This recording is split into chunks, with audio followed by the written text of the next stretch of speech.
everyone. For an ellipse, x squared divided by 4 plus y squared equals 1, a quadrilateral is inscribed.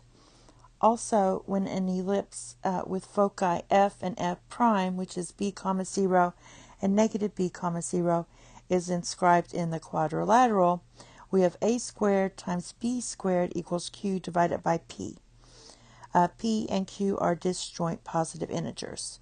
So once we find q divided by p, we're just going to add them and find the sum. So here's a little picture of it. This outer ellipse is what I did for x squared. Let me put it over here. X squared divided by 4 plus y squared, and that's divided by 1 equals 1. All right, because this is 1 to negative 1. And under the x, we have the square root of 4 is 2, so this is negative 2 here to 2. All right, so for this ellipse x squared, the purple one is your x squared divided by a squared plus y squared divided by b squared equals 1. And then the yellow is our quadrilateral. So we have x squared divided by a squared plus y squared divided by b squared equals 1, and it has this foci here. So if I do c squared equals a squared minus b squared, my c squared, that's your foci, we have b, because for this my f is plus or minus b comma 0. So there's that. So all you have to do is substitute your c for b.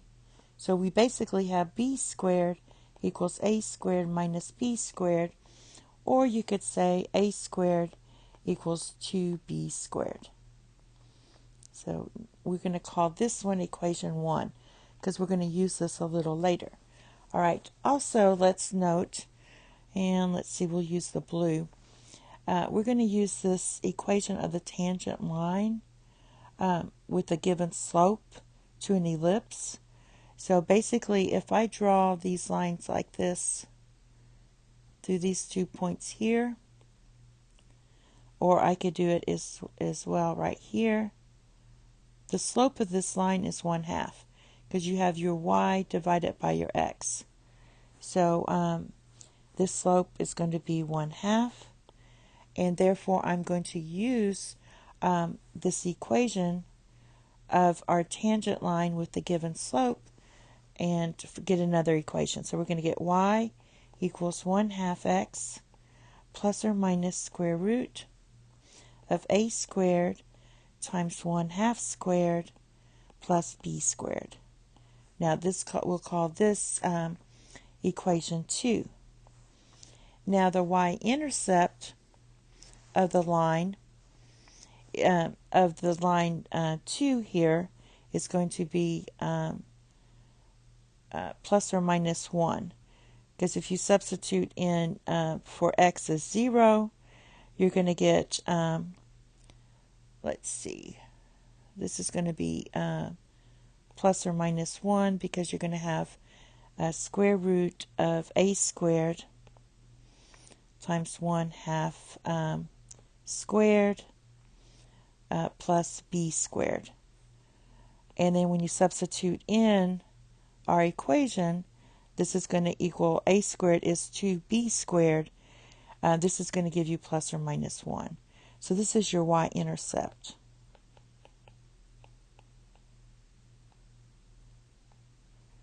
All right. Now let's look at our first equation. We have 2 equations here, equation 1 and equation 2. So let's let our first equation, x squared divided by 4 plus y squared equals 1. We're going to change this to a squared divided by 4 plus b squared equals 1. And we're going to call this equation 3. Now we're going to substitute 1 into 3. And that's going to give you a squared, let me write, a squared is 2b squared. So you're going to get a 2 b squared divided by 4 plus b squared equals 1. All right, this is going to give you 6b squared equals 4, or b squared equals 2/3. Now, if b squared is 2/3, then a squared, going back to this, is going to equal 2 times 2/3, which equals 4/3. Therefore, a squared times b squared equals 4/3 times 2/3, which equals 8 divided by 9. Now, that's going to equal your q divided by p, given this.